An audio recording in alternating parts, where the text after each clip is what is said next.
Je m'appelle Lassie Wilson, et à 35 ans, j'ai construit un empire technologique que peu de gens dans ma vie connaissaient. Je retournais en voiture à ma maison d'enfance pour le dîner de Noël, le premier depuis 7 ans, avec des nœuds dans l'estomac. Mon père, Harold, a toujours favorisé mes frères Vincent et Grégory, mais rien ne m'avait préparé à ce qu'il a annoncé au dîner. Quand il a dit que je serais exclu de l'héritage, j'ai simplement hoché la tête et continué à manger. Personne ne se doutait de ce qui allait se passer.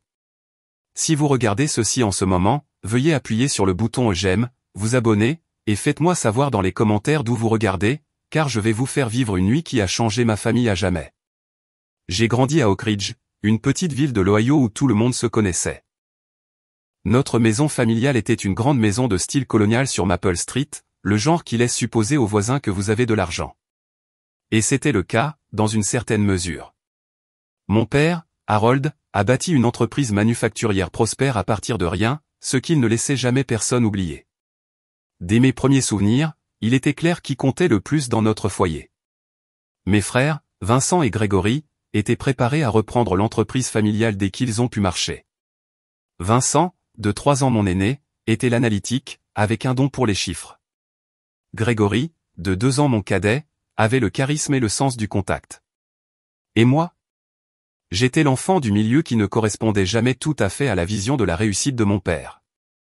Le monde des affaires est un monde d'hommes, Lassie, disait mon père.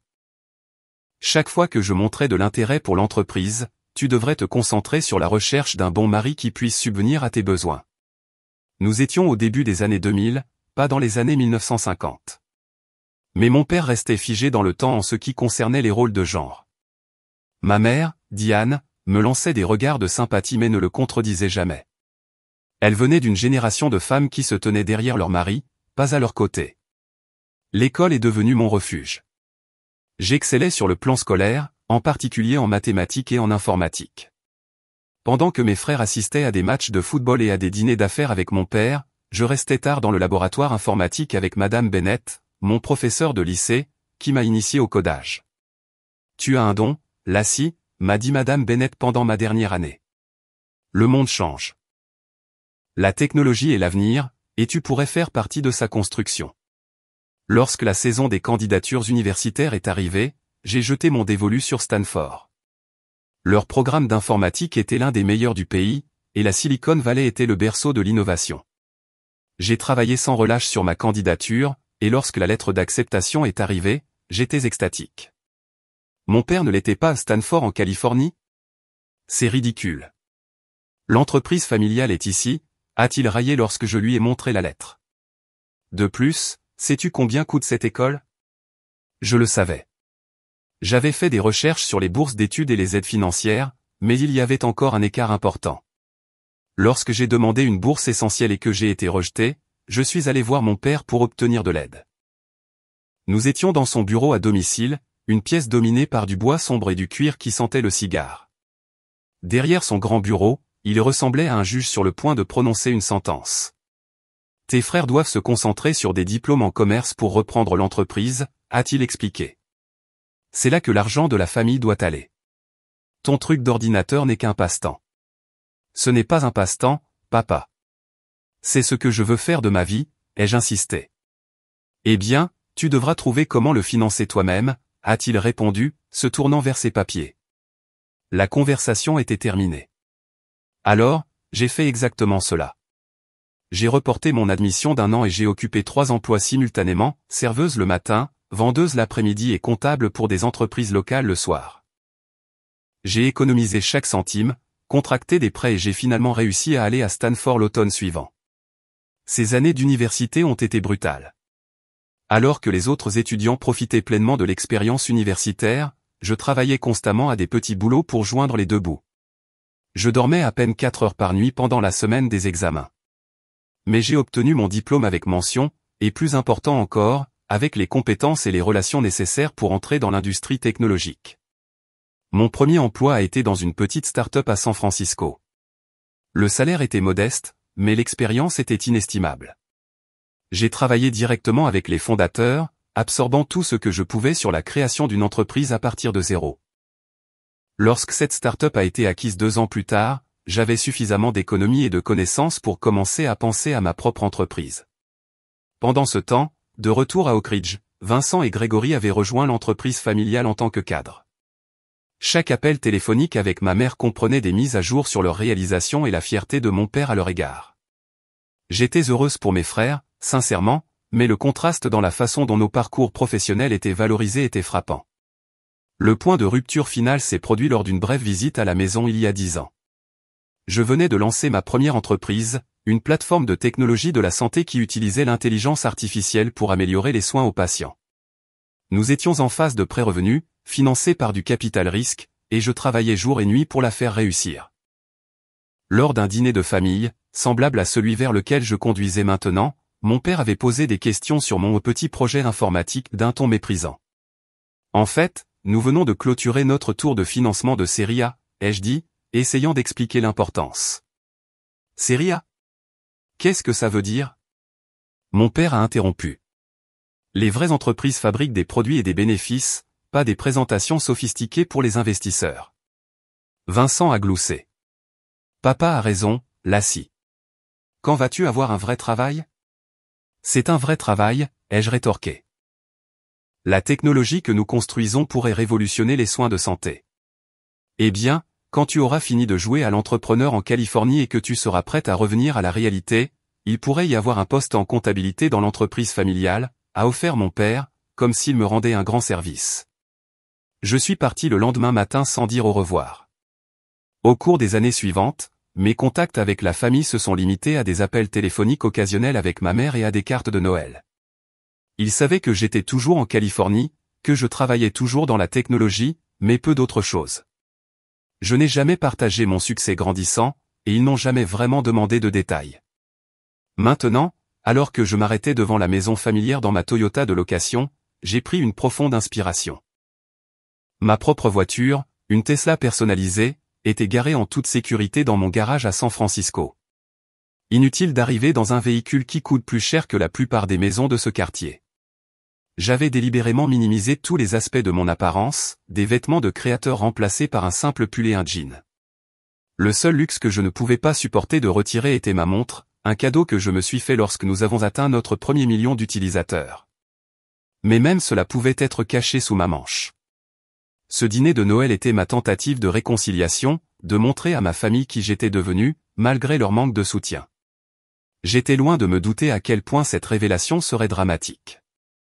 La maison ressemblait exactement à ce qu'elle a toujours été pendant les fêtes. Des lumières multicolores soulignaient le toit et les fenêtres.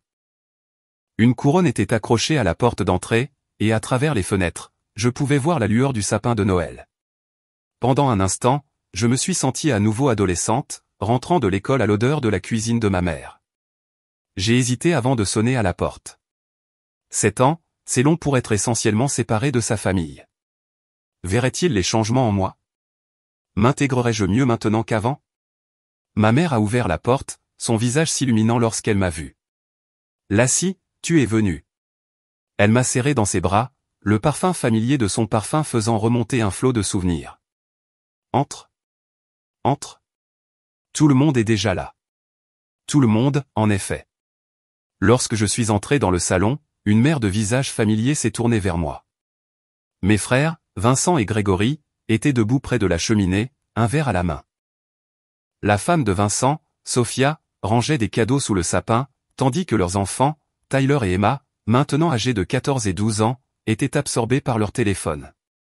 La femme de Grégory, Heather, était en pleine conversation avec tante Martha, la sœur de mon père, tandis que leur fils de 16 ans, Jackson, était assis dans le coin, complètement absorbé par son smartphone. Oncle Frank, le mari de tante Martha, regardait un match de football avec oncle James et tante Patricia, le frère de ma mère et sa femme. Et là, dans son fauteuil habituel comme un roi sur son trône, était assis mon père. Il avait l'air plus âgé que dans mes souvenirs, ses cheveux maintenant complètement gris, mais sa posture était toujours imposante, son regard toujours pénétrant alors qu'il m'évaluait. Lassie, a-t-il dit, en hochant la tête en signe de reconnaissance. Pas un câlin, pas même un lever de sa chaise. Juste mon nom prononcé comme une déclaration de fait. Salut, papa, ai-je répondu, en reprenant son ton. Joyeux Noël. Vincent s'est approché en premier, me faisant un câlin maladroit sur le côté. Bienvenue à la maison, ma sœur. La Californie te traite bien? Ça va, ai-je dit simplement. Toujours en train de faire ce truc d'application. Grégory s'est joint à la conversation, son sourire n'atteignant pas tout à fait ses yeux. Quelque chose comme ça, ai-je répondu vaguement. Eh bien, l'entreprise familiale est en plein essor, a poursuivi Vincent. Nous venons de nous étendre à 3 nouveaux États au dernier trimestre. Papa m'a mis en charge des opérations dans le Midwest, et je gère maintenant toutes les relations avec les principaux clients, a ajouté Grégory. Le chiffre d'affaires a augmenté de 37% depuis l'année dernière. Le schéma était si familier qu'il en était presque comique, mes frères établissant leur succès, cherchant l'approbation, marquant leur territoire. J'ai simplement souri et offert mes félicitations. Et toi, Lassie? Mon père a finalement pris la parole. Cette start-up à toi a-t-elle jamais décollé? Avant que je puisse répondre, ma mère est intervenue. Le dîner est presque prêt. Lassie, veux-tu m'aider dans la cuisine? Je l'ai suivi avec reconnaissance, échappant à l'interrogatoire. La cuisine était chaude et parfumée avec l'odeur de la dinde rôtie, de la farce et des tartes fraîchement cuites. Ma mère a toujours été une cuisinière exceptionnelle, et le dîner de Noël était son chef-d'œuvre. Je suis si heureuse que tu sois venue, a-t-elle dit en me tendant une pile d'assiettes à porter.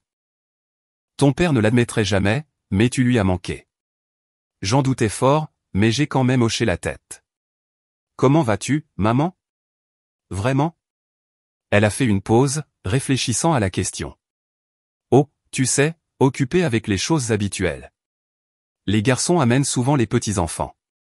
Vincent et Grégory sont à la maison presque quotidiennement pour des réunions d'affaires avec ton père. Elle a baissé la voix. J'aimerais que tu appelles plus souvent. La culpabilité m'a saisi. Je sais que j'aurais dû.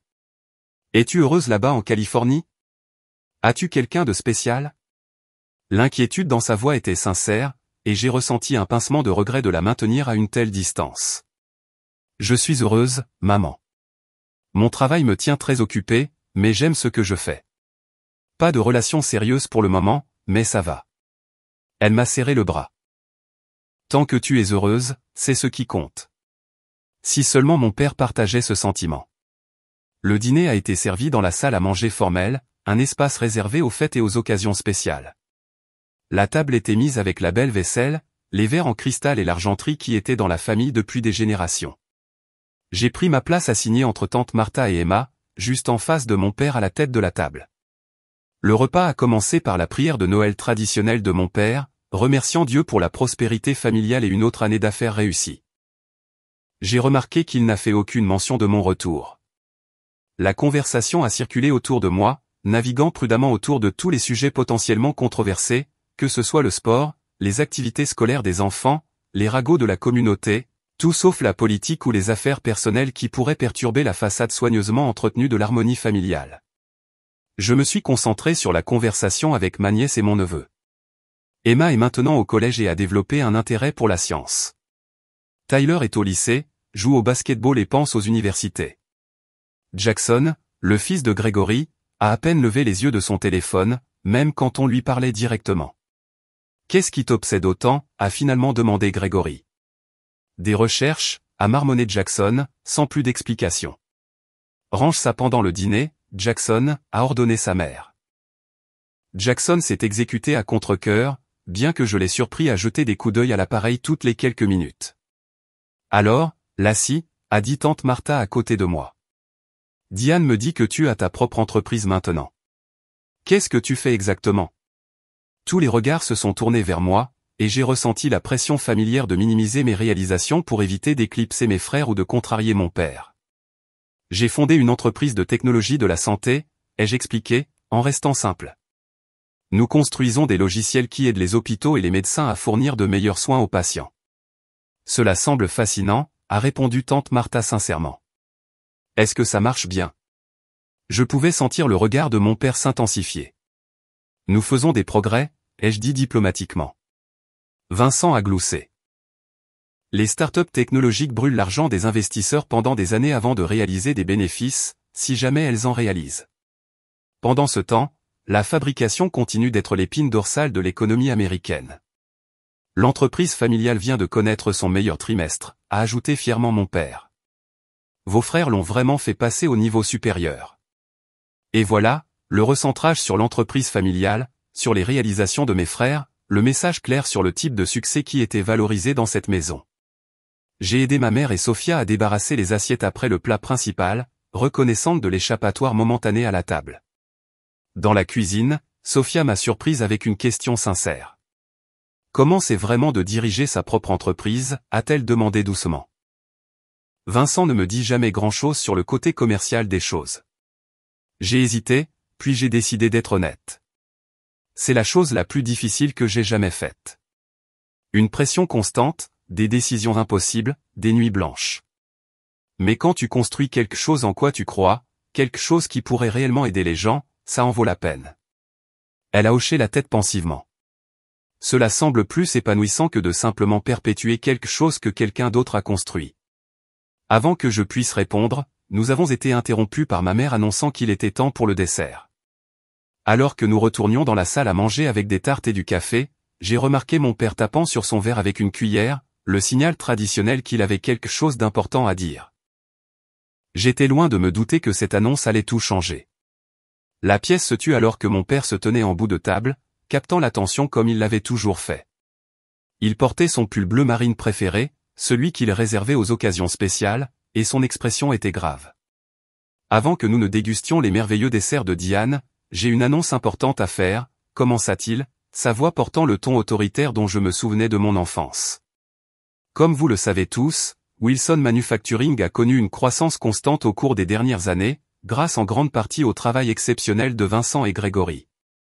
Mes frères se redressèrent sur leurs chaises, se prélassant dans les éloges. La femme de Vincent, Sophia, rayonnait de fierté, tandis que la femme de Grégory, Heather, acquiesçait. Nous avons récemment acquis notre plus grand concurrent dans le Midwest, ce qui a considérablement étendu nos activités, poursuivit mon père. Cela signifie que nous sommes maintenant le plus grand fabricant d'équipements industriels dans 5 États, avec des plans d'expansion supplémentaires au cours de l'année à venir. Des murmures d'approbation circulèrent autour de la table.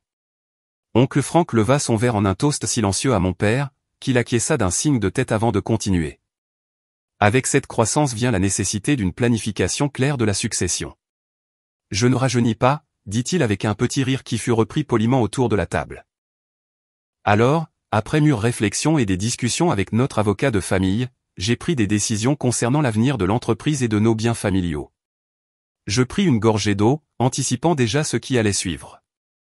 Ce n'était pas la première fois que j'entendais parler de planification de la succession, bien que ce soit la première fois depuis des années que j'assistais à une telle discussion. Vincent prendra la relève en tant que PDG lorsque je prendrai ma retraite l'année prochaine, annonça mon père. Son sens financier et son expertise opérationnelle font de lui le choix naturel pour diriger l'entreprise. Vincent acquiesça solennellement, acceptant ce couronnement attendu avec une humilité pratiquée. Grégory sera président, supervisant toutes les relations avec les clients et les nouveaux domaines de développement commercial où il a déjà fait ses preuves comme exceptionnel. Grégory sourit et leva son verre à notre père en signe d'appréciation. Ensemble, ils guideront Wilson Manufacturing vers la prochaine génération, préservant et bâtissant sur l'héritage que j'ai créé. La table éclata en félicitations pour mes frères. Tante Martha tapota la main de Vincent, tandis qu'oncle James tapa Grégory dans le dos.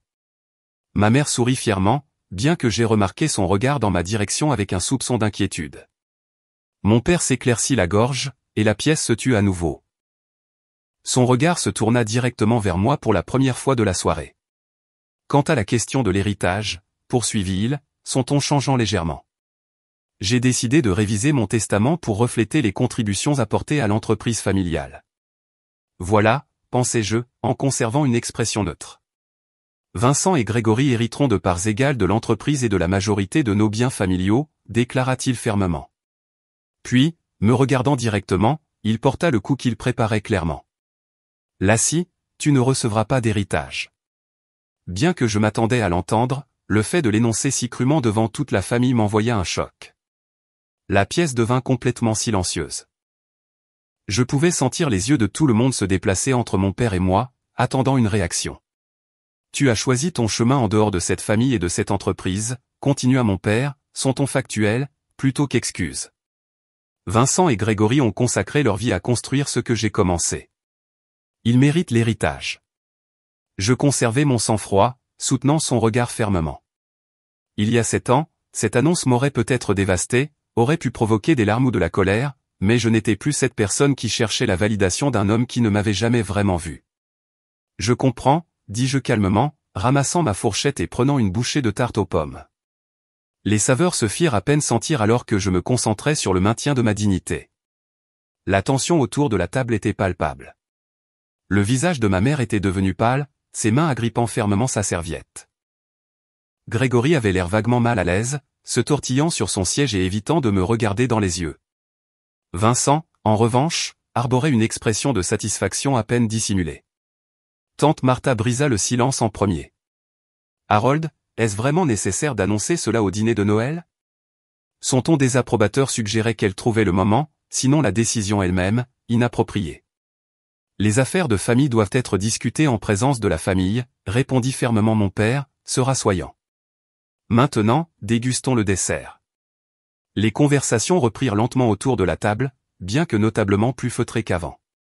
Je me concentrais sur ma tarte, consciente des regards occasionnels de pitié ou de curiosité dirigés vers moi. Alors que j'étais assise là, des souvenirs me revinrent à l'esprit, la fois où j'avais demandé de l'aide pour les frais de scolarité et que cela m'avait été refusé, le rejet de mes choix de carrière, les comparaisons constantes avec mes frères, les messages subtils et pas si subtils qu'en tant que fille, j'étais en quelque sorte moins précieuse, moins digne d'investissement. Pourtant, sous la blessure familière, il y avait un étrange sentiment de paix. Je n'avais plus besoin de l'approbation de mon père ni de son soutien financier. J'avais construit quelque chose selon mes propres conditions, quelque chose dont il ne pourrait jamais s'attribuer le mérite ni contrôler. « Ça va » me murmura Emma à côté de moi, son visage de 12 ans inquiet. Je souris sincèrement à ma nièce. « Je vais parfaitement bien, ma chérie. Parfois, les adultes ont des relations compliquées. » Elle hocha la tête avec une compréhension surprenante. Grand-père peut être vraiment démodé. La vérité sort de la bouche des enfants, comme on dit. La conversation autour de la table s'était déplacée vers les plans de vacances et les résolutions du nouvel an, la maladresse de l'annonce de mon père étant soigneusement dissimulée par des sujets banals. Je participais minimalement, offrant des réponses appropriées lorsqu'on m'adressait directement la parole. Les yeux de ma mère ne cessaient de croiser les miens à travers la table, communiquant silencieusement sa détresse. Je lui adressai un petit sourire rassurant. Ce n'était pas de sa faute, et je ne voulais pas qu'elle souffre des décisions de mon père. J'étais en train de réfléchir à l'heure polie la plus proche pour prendre congé quand Jackson, qui était retourné à son téléphone dès que l'annonce de mon père s'était terminée, halta soudainement bruyamment. Sa réaction fut si dramatique que toute conversation cessa et toutes les têtes se tournèrent vers lui. Personne ne se doutait que ces prochains mots transformeraient complètement la soirée et la dynamique familiale à jamais. Tante Lassie est sur la liste des milliardaires de Forbes, s'exclama Jackson, sa voix craquant d'excitation alors qu'il fixait l'écran de son téléphone avec incrédulité. La pièce se tut à nouveau, mais cette fois c'était un silence différent, lourd de confusion et d'incrédulité. « De quoi parles-tu » demanda Grégory à son fils, fronçant les sourcils. « Il doit y avoir une autre Lassie Wilson, dit Vincent avec dédain. Forbes vient de publier sa liste annuelle de milliardaires, et il te confond probablement avec quelqu'un d'autre. » Jackson secoua vigoureusement la tête. « Non, c'est bien elle. Regardez. » Il retourna son téléphone, montrant l'écran à ceux qui étaient le plus près de lui. « Il y a même sa photo et tout ça. » Mon cœur s'emballa alors que la réalisation se faisait jour. La liste Forbes avait effectivement été publiée ce matin.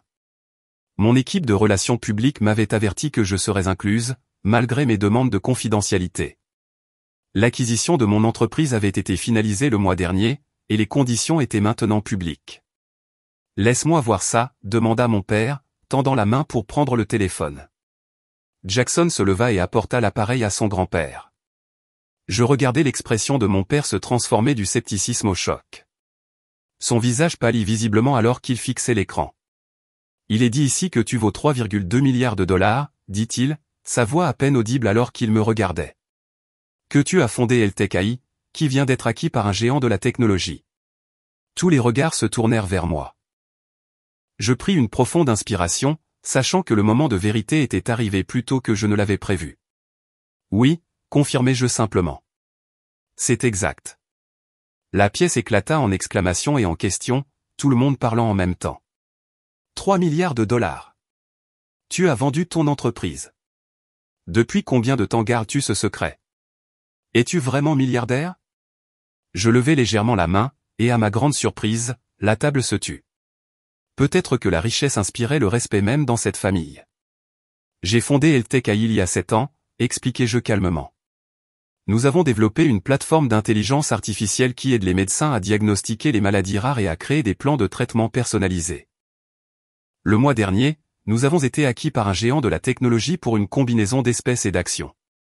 Mais pourquoi ne nous l'as-tu pas dit? Demanda ma mère, sa voix petite et confuse. Je la regardai avec une affection sincère. Je voulais être vu pour qui je suis, pas pour ce que j'ai accompli ou acquis. Quand je suis parti il y a 7 ans, il était clair que mon chemin n'était ni valorisé ni compris par cette famille. J'avais besoin de me prouver que je pouvais réussir selon mes propres conditions. Le visage de Vincent avait pris une teinte rouge intéressante. Alors, tout ce temps, alors que nous pensions que tu avais du mal avec une petite start-up, tu étais en train de devenir milliardaire. Ce n'est pas arrivé du jour au lendemain, précisai-je. Les 3 premières années ont été incroyablement difficiles. Nous avons failli faire faillite 2 fois. Je vivais dans un minuscule appartement et j'ai tout réinvesti dans l'entreprise. La percée est survenue il y a 4 ans lorsque notre algorithme a correctement diagnostiqué une maladie rare qui avait déconcerté les spécialistes pendant des années.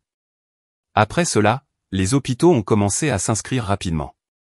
Tu aurais pu partager ton succès avec nous, dit mon père, une note inhabituelle de blessure dans sa voix. Je soutenus son regard directement. Cela aurait-il eu de l'importance, papa? Tu as clairement indiqué que la seule entreprise que tu respectais était l'entreprise manufacturière familiale. Le seul succès que tu valorisais était celui que Vincent et Grégory avaient obtenu en suivant tes traces. La vérité inconfortable flottait dans l'air entre nous. La femme de Grégory, Heather, brisa la tension avec une question pratique. Que fait exactement ton entreprise? En termes simples, j'appréciais la redirection et expliquai plus en détail. Notre système d'IA analyse des millions de dossiers médicaux, d'articles de recherche et de données de patients pour identifier des schémas que les humains pourraient manquer. Il aide les médecins à diagnostiquer les cas difficiles et suggère des options de traitement basées sur les dernières recherches et des cas similaires dans le monde entier. Nous avons commencé par les maladies rares, mais nous nous sommes étendus au traitement du cancer, à la cardiologie et à la neurologie. La plateforme est maintenant utilisée dans plus de 2000 hôpitaux dans le monde. C'est en fait impressionnant, admit Grégory, semblant quelque peu penaud. Alors, c'est pourquoi tu faisais des recherches sur son entreprise, dit Heather à Jackson, les pièces se mettant en place. Jackson hocha la tête. Je suivais Eltech AI pour un projet scolaire sur l'intelligence artificielle. Je n'avais aucune idée avant aujourd'hui que tante Lassie était la fondatrice. Lorsque la nouvelle de l'acquisition a éclaté ce matin, son nom et sa photo sont apparus sur tous les sites d'information technologique. Puis Forbes a mis à jour sa liste. 3,2 milliards de dollars, répéta mon père, semblant toujours hébété. Et je viens de te dire que tu n'allais pas recevoir d'héritage. L'ironie n'échappa à personne à la table. Quelques rires nerveux s'échappèrent, rapidement étouffés. Je pense que je me débrouille bien sans, dis-je avec un petit sourire, essayant de soulager la tension. Vincent, toujours l'homme d'affaires, était déjà en train de changer de vitesse. Nous devrions parler de collaboration potentielle entre nos entreprises. Le secteur manufacturier pourrait énormément bénéficier des solutions d'intelligence artificielle. Je suis sûr que Lassie a de meilleures choses à faire que d'aider l'entreprise familiale maintenant, intervint tante Martha, me lançant un regard entendu. Elle avait toujours été le membre le plus perspicace de la famille. Ma mère avait les larmes aux yeux. Je suis si fière de toi, dit-elle doucement. J'ai toujours su que tu étais spécial. Le savait-elle vraiment? Me demandai-je. L'avait-elle vraiment su, ou était-ce une fierté rétrospective? Quoi qu'il en soit, j'appréciais le sentiment. Pourquoi es-tu revenu dans une Toyota de location si tu es si riche? Demanda Tyler avec la franchise dont seul un adolescent est capable. J'ai ri sincèrement. Je ne voulais pas faire une entrée fracassante ni que tout le monde me traite différemment à cause de l'argent. Je voulais renouer avec vous en tant que simple Lassie. Ça a bien fonctionné, commenta Grégory avec ironie, mais avec une pointe d'humour. La dynamique dans la pièce avait radicalement changé. Mon père semblait plus petit, en quelque sorte moins imposant dans son fauteuil en bout de table. Vincent était en train de recalculer. Je pouvais presque voir les engrenages tourner dans sa tête alors qu'il réévaluait la valeur que j'avais pour lui. Grégory semblait sincèrement intéressé par mon histoire, peut-être en me voyant vraiment pour la première fois. Mais ce sont les expressions de la plus jeune génération qui m'ont donné le plus d'espoir. Emma me regardait avec une admiration béate, tandis que Tyler et Jackson bombardaient de questions sur la technologie et le business qui montraient un réel intérêt. Alors que le choc initial s'estompait, la conversation s'est fragmentée en discussions plus petites.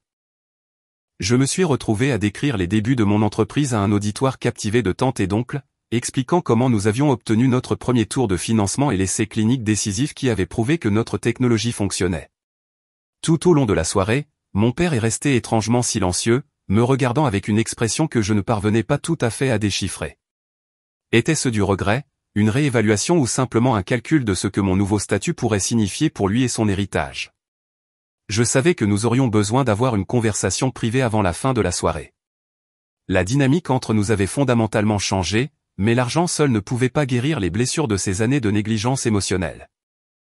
Cela nécessiterait quelque chose de plus précieux que des milliards, l'honnêteté, la responsabilité et la volonté de changer. Alors que je finissais d'expliquer notre expansion mondiale à l'oncle James, j'ai remarqué que mon père se levait discrètement de son siège et se dirigeait vers son bureau. Nos regards se sont croisés brièvement, et il a légèrement incliné la tête, une invitation tacite à le suivre.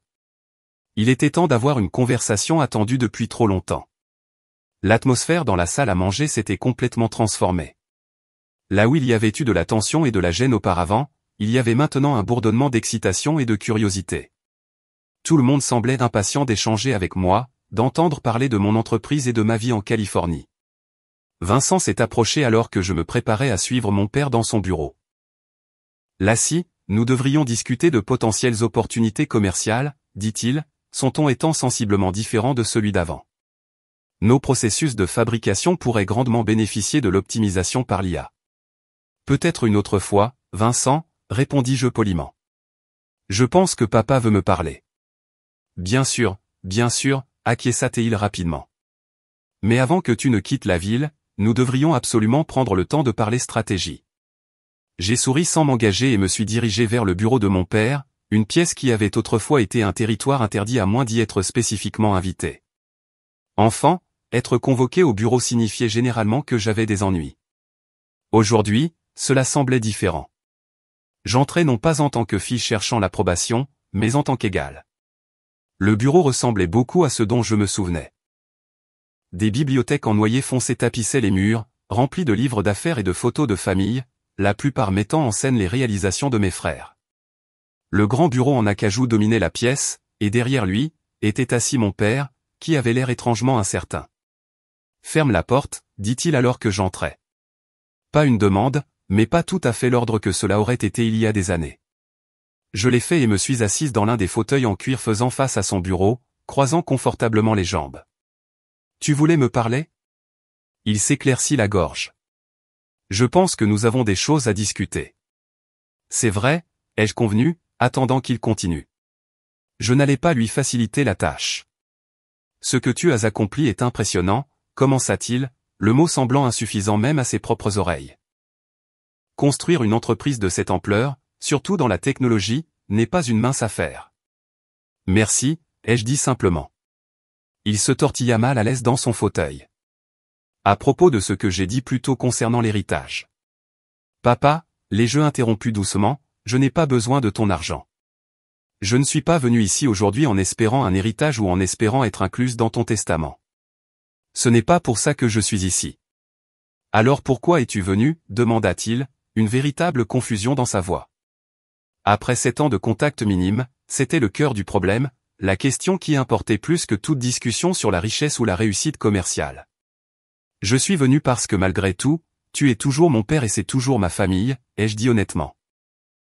Je suis venu en espérant que peut-être le temps avait changé les perspectives, que nous pourrions trouver un moyen d'avoir une relation basée sur le respect mutuel plutôt que sur la conformité à tes attentes. Il baissa les yeux sur ses mains, usées par des années de travail. J'ai toujours eu du respect pour toi, Lassie. Vraiment, demandai-je, gardant un ton égal.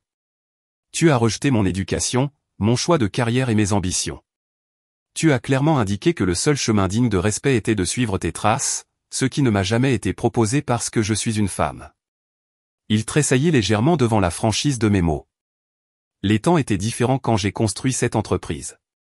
Je voulais te protéger du monde des affaires. C'est brutal. 9 startups sur 10 échouent. Je ne voulais pas te voir souffrir. Mais c'était acceptable que je souffre de ton manque de soutien? Ai-je rétorqué, d'entendre à plusieurs reprises que mes rêves avaient moins de valeur que ceux de mes frères, d'être exclu des discussions sur l'héritage familial.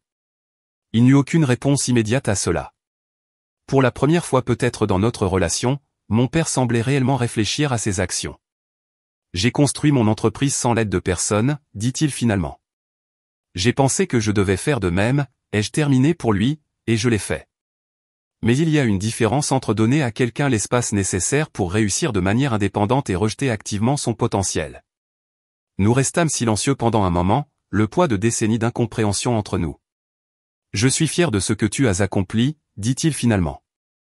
J'aurais dû le dire plus tôt. Merci, ai-je répondu, reconnaissant à quel point ces mots étaient difficiles pour lui. Mais il ne s'agit pas seulement de ma réussite commerciale, papa.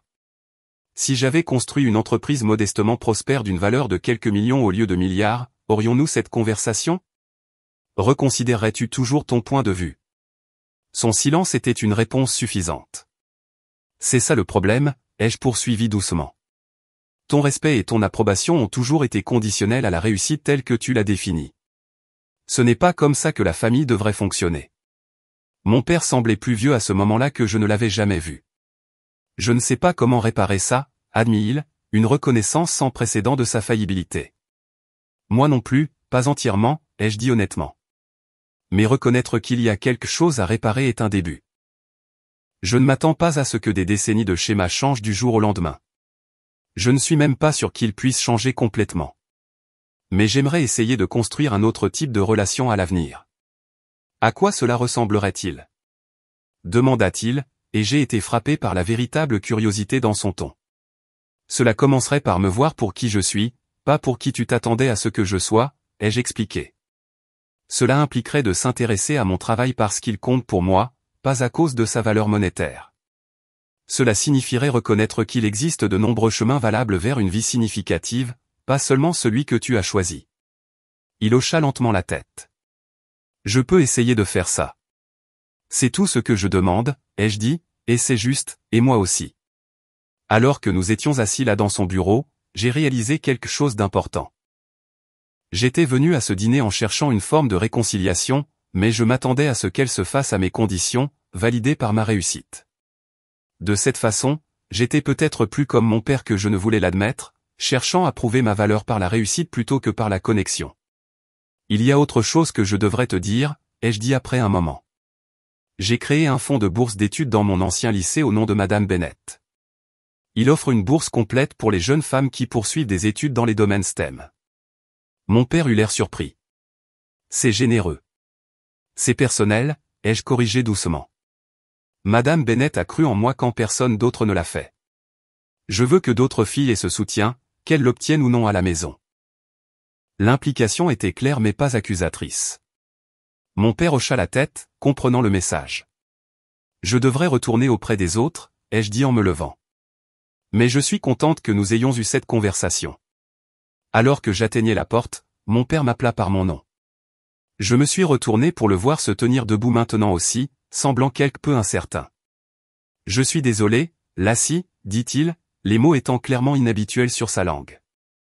De ne pas avoir vu ton potentiel, de t'avoir fait te sentir moins valorisé que tes frères.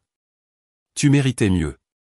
Les excuses étaient imparfaites, peut-être trop peu, et certainement trop tard, mais elles étaient sincères.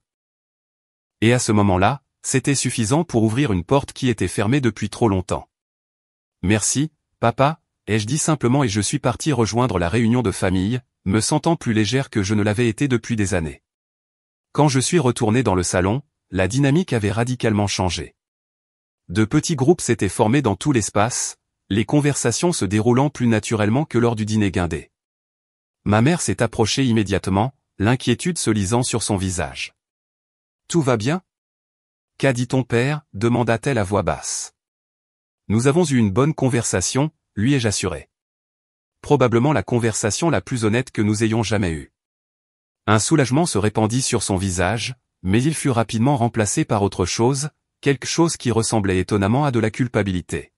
« Pouvons-nous parler quelque part en privé ?» demanda-t-elle. Nous nous sommes déplacés dans la cuisine, qui était momentanément vide. Ma mère s'est appuyée contre le comptoir, ses mains tripotants son tablier. « Je te dois des excuses aussi, dit-elle doucement. J'aurais dû te défendre davantage, lorsque ton père a rejeté tes rêves, lorsqu'il a refusé de t'aider pour l'université, lorsqu'il a favorisé les garçons. J'aurais dû dire quelque chose. Maman, tu as fait ce que tu pouvais, ai-je commencé, mais elle secoua la tête. Non, je ne l'ai pas fait. J'ai été élevé dans la croyance qu'une femme soutient les décisions de son mari, que le contredire publiquement saperait son autorité. Mais ce silence s'est fait à tes dépens, et je suis vraiment désolé pour ça. Sa franchise m'a surprise. Ma mère avait toujours été la pacificatrice, celle qui aplanissait les conflits plutôt que de les aborder directement. J'ai toujours pensé que tu étais incroyable, continua-t-elle, ta détermination, ton intelligence. Quand tu es parti seul en Californie, j'étais terrifié pour toi, mais aussi tellement fier. Je ne l'ai tout simplement jamais dit assez fort pour que tu l'entendes par-dessus la désapprobation de ton père. J'ai pris sa main. Je t'entends maintenant, maman, et je l'apprécie plus que tu ne le sais. Elle essuya une larme. Toutes ces années, j'ai gardé un dossier d'articles de presse sur toi et ton entreprise.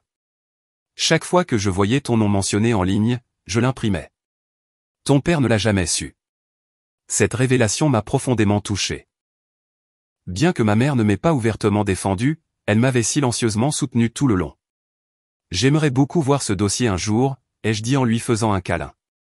Alors que nous retournions dans le salon, Grégory s'approcha, ayant l'air étrangement humble. « Tu as une minute ?» demanda-t-il en faisant un geste vers la véranda.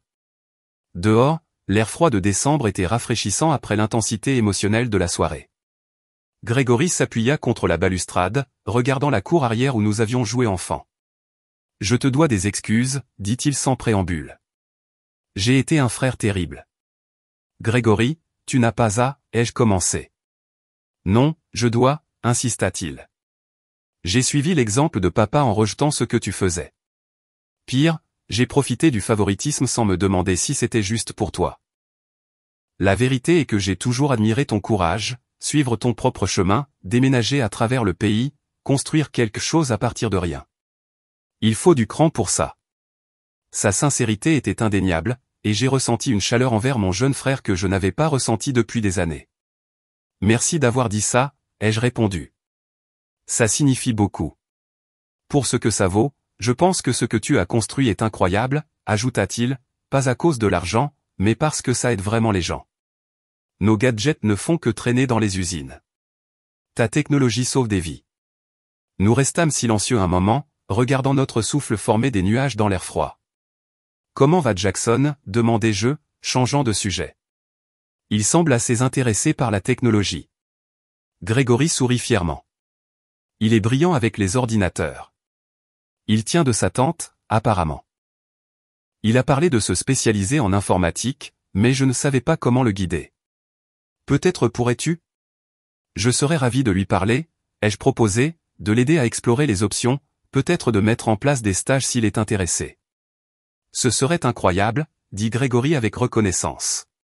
Quand nous sommes rentrés, j'ai trouvé Emma assise seule sur la banquette près de la fenêtre, regardant quelque chose sur sa tablette. « Sur quoi travailles-tu » ai-je demandé en m'asseyant à côté d'elle. Elle leva les yeux timidement. « Juste un tutoriel de codage.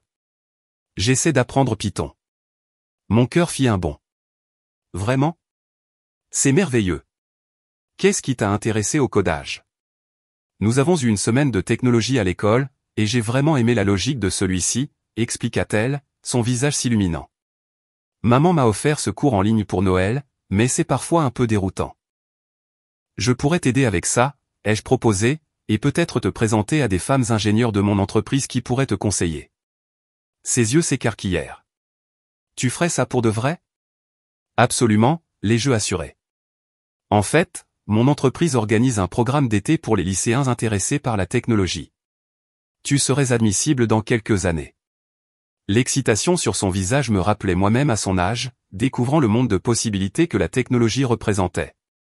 Au fil de la soirée, je me suis retrouvé engagé dans une série de conversations significatives qui auraient été inimaginables quelques heures auparavant. La tentative initiale de Vincent de discuter des opportunités commerciales avait été transparente et intéressée, mais quand j'ai parlé avec lui plus tard, j'ai senti un respect sincère, quoique réticent. Tu sais, j'ai toujours pensé que tu étais juste têtu, refusant de rejoindre l'entreprise familiale, admit-il. Je n'ai jamais envisagé que tu pourrais construire quelque chose de mieux. Différent, pas mieux, ai-je corrigé. Juste mieux adapté à mes intérêts et à mes forces. Même tante Martha avait des idées à partager. Ta grand-mère aurait été si fière de toi, me dit-elle doucement. Elle voulait créer sa propre entreprise dans les années 1950, mais ton grand-père a insisté sur le fait que ce n'était pas approprié pour une femme. Elle a canalisé toute cette ambition dans le travail communautaire à la place. Mais je me suis toujours demandé ce qu'elle aurait pu accomplir avec les opportunités d'aujourd'hui. Ces aperçus de l'histoire familiale et des perspectives changeantes autour de moi étaient guérisseurs d'une manière que je n'avais pas anticipée. La richesse et le succès qui avaient été révélés étaient des catalyseurs, mais le véritable changement se produisait à un niveau beaucoup plus profond. Jackson m'a cherché alors que la soirée touchait à sa fin. Tante Lassie, j'ai tellement de questions sur l'intelligence artificielle et l'apprentissage automatique. Tu penses que je pourrais visiter ton entreprise un jour ou quelque chose comme ça? Son enthousiasme était contagieux. J'adorerais ça, Jackson. En fait, pourquoi ne pas venir en Californie cet été? Tu pourrais suivre différentes équipes, avoir une idée réelle du fonctionnement d'une entreprise technologique. Tu es sérieuse? S'exclama-t-il. Ce serait dingue. Nous allons faire en sorte que ça se réalise, ai-je promis, prenant mentalement note d'en discuter avec Gregory et Heather. La soirée aurait pu se poursuivre dans cette veine de reconnexion et de nouvelle compréhension, mais vers 21h, mon téléphone a sonné. C'était Sarah, ma CO et amie la plus proche. Lassie, je suis désolé d'interrompre ton temps en famille, mais nous avons un problème avec l'équipe d'intégration, expliqua-t-elle rapidement. Les ingénieurs du géant technologique ont apporté des modifications à l'algorithme central sans tests appropriés, et 3 hôpitaux signalent des problèmes avec le système. Quelle est la gravité, ai-je demandé, passant immédiatement en mode business. Aucun impact sur les patients pour le moment, mais nous devons annuler les modifications immédiatement, et leur CTO s'y oppose.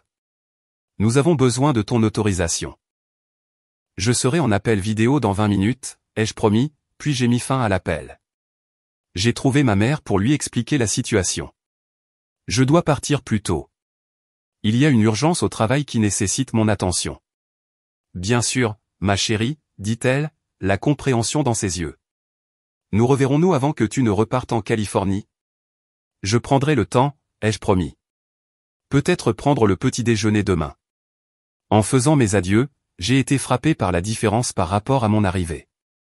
Il y a eu des câlins de mes nièces et neveux, une chaleureuse étreinte de ma mère, des poignées de main respectueuses de mes frères, et même une brève et maladroite étreinte de mon père.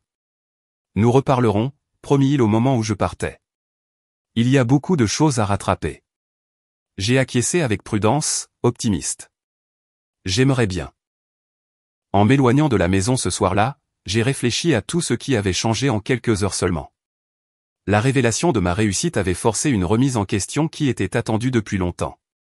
Mais l'argent seul ne pouvait pas guérir les relations. Cela prendrait du temps, des efforts et la bonne volonté de toutes les parties. Mais pour la première fois depuis de nombreuses années, j'ai senti qu'une telle guérison pourrait réellement être possible. 1 an plus tard, je me suis retrouvé une fois de plus à conduire vers ma maison d'enfance pour le dîner de Noël. Contrairement à l'année précédente, je conduisais ma propre voiture, ne ressentant plus le besoin de minimiser ma réussite. L'anxiété qui avait accompagné la visite de l'année dernière avait été remplacée par un optimisme prudent. Tant de choses avaient changé en 12 mois. Ma relation avec ma famille avait été reconstruite progressivement grâce à des efforts constants de toutes les parties. Cela n'avait pas été facile ou parfait, mais cela avait été authentique. Mon père m'avait le plus surprise.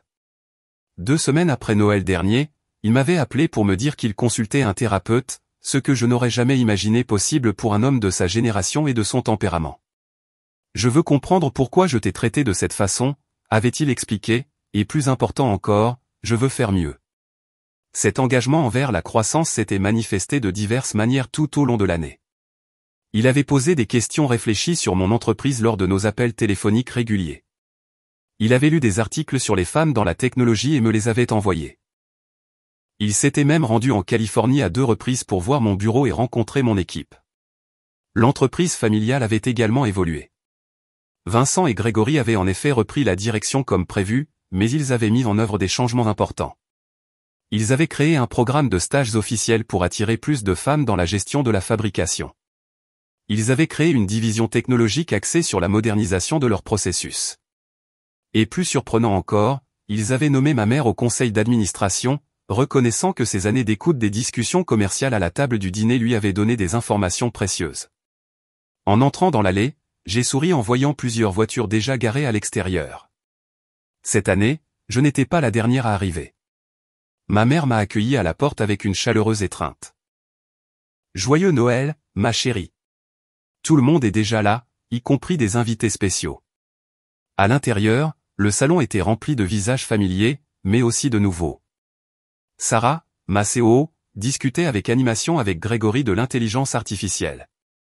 2 jeunes femmes de notre équipe d'ingénierie montraient quelque chose à Emma sur un ordinateur portable. Jackson était plongé dans une conversation avec notre scientifique principal des données, qui avait été son mentor pendant son stage d'été. Ce mélange de mes mondes professionnel et familial aurait été inimaginable il y a 1 an. Mon père s'est approché, ayant l'air plus détendu que je ne l'avais jamais vu. Joyeux Noël, Lassie, dit-il en me faisant une étreinte sincère. Nous avons des nouvelles passionnantes à partager au dîner. La table de la salle à manger avait été agrandie pour accueillir tout le monde. Alors que nous nous rassemblions, j'ai remarqué quelque chose de différent dans la disposition des sièges. Mon père n'était pas en bout de table. Au lieu de cela, lui et ma mère étaient assis côte à côte au milieu, changeant symboliquement la dynamique de pouvoir qui avait défini notre famille pendant des décennies. Alors que nous savourions le repas, la conversation s'est déroulée naturellement entre des sujets allant du commerce à la technologie en passant par les mises à jour personnelles. Les frontières rigides qui séparaient autrefois les discussions acceptables au dîner des sujets tabous s'étaient dissoutes. Après le plat principal, mon père s'est levé pour faire une annonce, comme il l'avait fait l'année précédente, mais son comportement était totalement différent. Je veux partager des nouvelles concernant Wilson Manufacturing, commença-t-il. Comme vous le savez, Vincent et Grégory dirigent l'entreprise depuis 1 an, et ils ont fait un travail exceptionnel. Mes frères acquiescèrent avec gratitude. Mais ils m'ont aussi montré que ma vision de l'entreprise était trop limitée.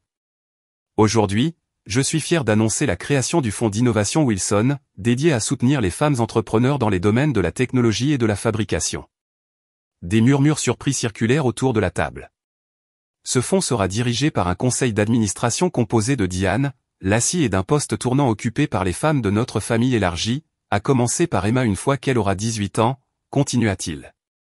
Nous allouerons 5% des bénéfices annuels de l'entreprise pour soutenir les femmes qui, comme Lassie, ont la vision et la détermination de construire quelque chose d'important. J'étais sans voix. Ce n'était pas seulement un geste symbolique, mais un engagement significatif envers un changement systémique. De plus, poursuivit mon père, nous avons créé la bourse Bennett, qui financera intégralement les études universitaires de 5 jeunes femmes chaque année qui poursuivent des études dans les domaines STEM ou du commerce. J'ai croisé le regard de ma mère à travers la table. Elle rayonnait de fierté, non seulement dans l'annonce de mon père, mais aussi dans son propre rôle dans la conception de ces initiatives. Elle avait trouvé sa voie cette année passée, et toute la famille en était plus heureuse. Après le dîner, j'ai trouvé un moment de calme avec mon père dans la cour arrière. L'air hivernal était vif, le ciel clair et rempli d'étoiles. Le fonds d'innovation est une initiative incroyable, lui ai-je dit. Merci d'avoir fait ça. C'était la chose à faire, répondit-il simplement. J'ai passé trop d'années à limiter les opportunités plutôt qu'à les créer. Je ne peux pas changer le passé, mais je peux aider à façonner un avenir meilleur. C'est tout ce que nous pouvons faire. J'étais d'accord. Nous sommes restés silencieux un moment avant qu'il ne reprenne la parole. Tu sais, j'ai toujours pensé que l'héritage consistait à transmettre ce que j'avais construit, à le préserver exactement tel que je l'avais créé, réfléchit-il. Mais j'ai réalisé que le véritable héritage consiste à transmettre des valeurs qui permettent à la prochaine génération de construire quelque chose d'encore meilleur, quelque chose que je n'aurais jamais imaginé. Ces mots reflétaient le profond changement chez mon père, un changement que je n'aurais jamais cru possible. Ce n'était pas une résolution parfaite, pas une transformation complète, mais c'était une croissance authentique. Et dans les familles, comme dans la vie, c'est souvent le mieux que nous puissions espérer. À l'intérieur, la maison était remplie de conversations et de rires. Emma me montrait le projet de codage sur lequel elle travaillait. Jackson discutait de ses candidatures universitaires avec plusieurs programmes informatiques de premier plan sur sa liste. Grégory et Vincent étaient engagés dans un débat amical sur l'avenir de l'IA dans la fabrication. Ma mère s'est approchée avec un chaleureux sourire. C'est ce que j'ai toujours voulu, dit-elle doucement, nous tous ensemble, vraiment ensemble, pas seulement dans la même pièce. Alors que je regardais ma famille, à la fois mes proches parents et la famille que j'avais choisie et que j'avais construite grâce à mon entreprise, j'ai ressenti un profond sentiment de contentement. Le voyage avait été difficile, rempli de douleur et d'incompréhension, mais aussi de croissance et de guérison éventuelle. Le succès et la richesse avaient ouvert la porte à la réconciliation, mais c'était le travail plus difficile de la communication honnête, de la responsabilité et du pardon qui nous avait permis de franchir cette porte ensemble. En fin de compte, ma valeur n'avait jamais été liée au nombre sur la liste Forbes. Il s'agissait de rester fidèle à moi-même, de construire quelque chose de significatif et de trouver le courage d'offrir le pardon quand il aurait été plus facile de s'accrocher au ressentiment. Ce soir-là, alors que nous nous rassemblions pour une photo de famille, j'ai réalisé que la véritable mesure de la richesse n'est pas ce que vous accumulez, mais ce que vous construisez ensemble avec ceux que vous aimez. Si vous regardez ceci et que vous avez connu des dynamiques familiales où votre valeur a été remise en question ou votre chemin rejeté, j'espère que mon histoire vous apportera un peu de réconfort. N'oubliez pas que la validation vient en fin de compte de l'intérieur, et non de l'approbation des autres. Votre chemin n'est peut-être pas compris par vos proches, mais cela ne le rend pas moins valable ou digne d'être poursuivi. Avez-vous déjà eu à faire vos preuves auprès de membres de votre famille qui doutaient de vous ou avez-vous trouvé la réconciliation après des années d'incompréhension? Partagez vos expériences dans les commentaires ci-dessous. Et si cette histoire a trouvé un écho en vous, veuillez aimer, vous abonner et la partager avec quelqu'un qui pourrait avoir besoin d'entendre que son chemin non conventionnel peut mener à la fois au succès et à la guérison. Merci d'avoir écouté, et rappelez-vous, parfois le plus grand cadeau que nous puissions nous faire est le courage de tracer notre propre chemin, même lorsque les autres ne peuvent pas voir où il mène.